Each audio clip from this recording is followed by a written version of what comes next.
Hello everyone, welcome back to this new channel that I have about independent film and my love of film and movies. Yeah, so welcome back, okay? Sorry, this video is a bit spontaneous, so I've not prepared what I want to say, but I've got a good idea in mind of what I am going to say. And this video is about my experience at the BFI Imax in London, near Waterloo in London. And I went to see last night the 10th anniversary of Interstellar, directed by Christopher Nolan, and it stars Matthew McConaughey and Anne Hathaway, Michael Caine, Casey Affleck, Matt Damon, and more people. Obviously, there's more people in the movie, but they're the main actors that are in the movie. I just don't know what to say about Interstellar. This is just like a quick review of my experience. This is not a full breakdown. It's not a full review by any means, but it's just my initial experience of going to see it, and it's just absolutely breathtaking. That movie was made for IMAX. It's made for the screen that I saw it on. The whole experience, the sound, IMAX sound is different as well. It's different to normal movie theater surround sound. IMAX is different. It's on a different level. It's more superior. Not just the visual, but the sound. Okay.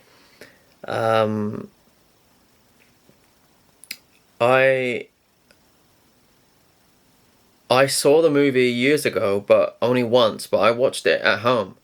And I think I watched it on my laptop or something, and it was really a poor experience to watch it in. And even though it was pretty poor when I watched it before, as I said, on an old laptop or computer or whatever it was, I never disliked the film, but I knew it was well made and what's the word? I knew it was layered and had substance to it. I just couldn't understand it at the time, and I was watching it on a poor platform. I never went to the movies, the cinema, the theaters to go and see it. So 10 years have gone by, and here we are today.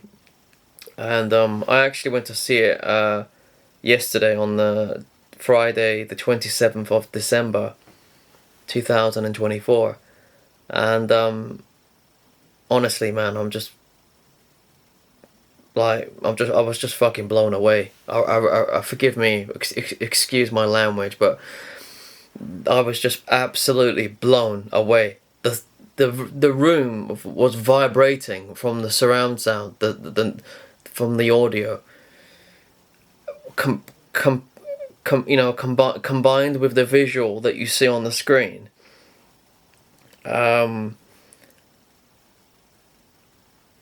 You feel like you're there with the astronauts on the spacecraft as they're entering a black hole, or going past the black hole earlier on in the movie. It's just the whole thing, the performances. Matthew McConaughey, he's the lead actor in the movie, and he stands out as the best. His performance was absolutely breathtaking, in my opinion. It's an emotional, spiritual, science fiction movie. That's how I would describe this film as. It's absolutely 10 out of 10 masterpiece. And the music as well, the score, the theme was just absolutely perfect. genius. I think it was Hans Zimmer, the composer Hans Zimmer. I think he was the guy who directed this music again. Unless I'm mistaken, I think it was him, because he always has Hans Zimmer do the scores to his movies. You know, like the Dark Knight trilogy, and you know, I think he might have done Inception as well. Inception with Leonardo DiCaprio. But I'm here to talk about Interstellar. And Interstellar, you know, if anyone doesn't know what the story is, the quick summary of what the movie is about: the planet is having some sort of climactic shift in terms of there's some sort of climactic shift in the world, and it seems to be affecting our crops that grow, and like food. And there's blight, like a virus that affects all the crops. There's things happening where the food is not growing properly, and it could be the end of the human species, you know, humankind, and or mankind. And you know, Matthew McConaughey's performance as Cooper, his character, he was an engineer no, he wasn't an astronaut. I don't think he was an astronaut before, but he was a pilot. Yeah, that's it. Yeah, and then through. I'm not going to give away the story for people that have not seen it. I know it's a 10-year-old movie, but he teams up with NASA, like a very industrial, secretive sort of private NASA group that works on behalf. Yeah, NASA. And Michael Caine meets him there. He's in charge of it, and he gives him the story. This is what's going to happen. We need to find another world which is habitable. Otherwise, we're all going to die. And you know, the story goes from there. I'm not going to spoil it, but it's just the visuals, the story, the pace, the music, the immersion. You're so immersed in it, especially on the biggest Imax screen in Britain, which is where I went to, the BFI at London, or any Imax really for that matter, because Imax is the true way to see this movie. Imax is what Christopher Nolan shoots his movies on. He uses IMAX cameras only. He was like the first sort of director to really bring IMAX to merge it with movies, because before IMAX cameras have been around for a long time. I think they came out in the 80s, if I'm right in saying. I don't think it was the late 70s or something. It was the 80s, if I'm right in saying. Correct me if I'm wrong about that. And all they were using IMAX cameras on originally was to do nature documentaries and, you know, things like that, which is beautiful, you know. Beautiful stuff, you know, but, you know, whether he was the first person to take an IMAX camera and start making a movie with it, I don't know, but I'd like to think he was the first, or one of the first, and he perfected that, and he set a standard, and now filmmakers all around the world today, they use IMAX cameras. Christopher Nolan is like, you know, if he had a middle name, I don't know if he does have a middle name, but you could put the word IMAX into his name, Christopher IMAX Nolan, if you wanted to do that. And I never, as I said, so I never saw it in the theater. All this time's gone by. I was totally neutral about going to see it. I knew that it was well made. I knew that it was a powerful story. Especially, I remember the ending scene from years ago, and it always stuck out in my mind. It's very powerful, very emotional, very beautiful. and seeing that at the end of the whole experience again, along with the rest of the movie, watching the whole movie on IMAX, being immersed, you just can't beat this experience. And when the ending came, I mean, like everyone in the room, like, I think everyone was like crying their eyes out. It was so emotional, but it was beautiful. There's just something about it that is so pure, and I have to thank Christopher Nolan for achieving that.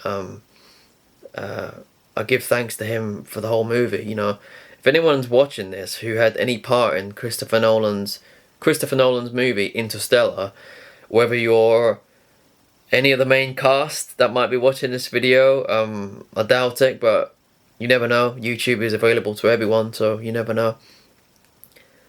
Anyone who had anything to do with that movie, like the casting, the makeup crew, the sound engineers, you know, everyone down to people that helped out on the set with, you know, catering, with, you know, with providing food for the actors and the cast, you know, anyone who had anything to do with that movie, I just want to say thank you very much from my heart. You know, very beautiful masterpiece, well made film, which is timeless. And that's not actually far off from what the movie hints at. You know, this timeless sort of interconnectedness, which is like the woven, it's like woven throughout the movie, like this idea that there's something beyond the physical which is connecting everyone, and you will see that in the movie when you watch it. Okay, in regards to Matthew McConaughey's character, with how the story unfolds, you will see that this sort of spiritual element which underpins and interconnects everything. Interstellar is amazing, and masterpiece. Oh yeah, one of the last people I forgot to mention there, when I said I give thanks to all the cast and crew, obviously is Christopher Nolan. Christopher Nolan, if you're watching this, you've done a lot of movies. You know, you spend many years of your life going into each movie. I understand that each film to you is like a child. You treat these films like they're your children. I understand. The project, the whole film, you know, your name is being put on this for the world to see. You know, because you don't do movies just to make money. You do it to tell a story, and I think that's really apparent and obvious. There's a lot of care that goes into your movies. But Christopher Nolan, I don't know if you'll ever see this video, but I just want to say thank you very much for making this movie. You're an amazing, one of the best, and that is a tall order to fill. Again, like for someone to make a movie like this that's anywhere near as being close to as good as this in our modern age, you know, it's not impossible, but it's that is a huge shoe to fill. But your movie is masterpiece. So thank you, Christopher Nolan, and what an honor it would be to like be a part of one of your movies. It really would. I mean, I want to make movies. I don't know what I'm doing. I want to learn, and I will learn. It's about telling the story from a pure heart. You know, you have to come from a pure place. And I'll see how that unfolds for me. But if I could look up to anyone, I'd love to look up to someone like yourself, and Zack Snyder and Steven Spielberg and Stanley Kubrick and many of these other amazing, James Cameron, these amazing filmmakers. I'll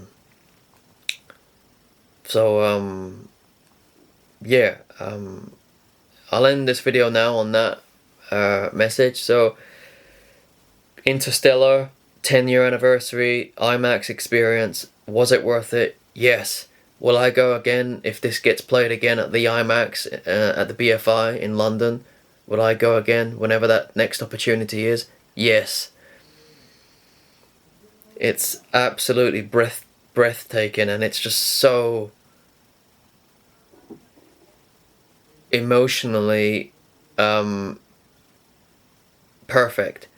Like, if that makes sense. It's so the balance is just there. The tone is so balanced between like the spiritual and scientific realms joining in the middle. The two are one. And Interstellar, if no one's seen that movie, go away and see it.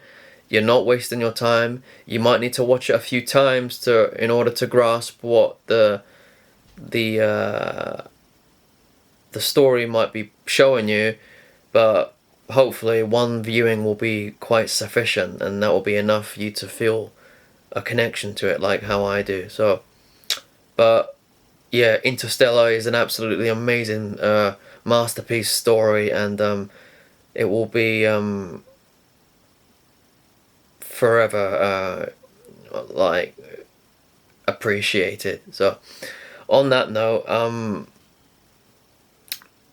I'm going to go and oh yeah, one other thing. Matthew McConaughey as an actor, he's like the perfect actor to have in a movie, into having a movie of this type of scale. And you know, I mean, if I was a filmmaker, I would have him in my movie. I would have him in my film. I'd have to have him in there in some way. If I could try and find a way to have that actor in my movie, I would.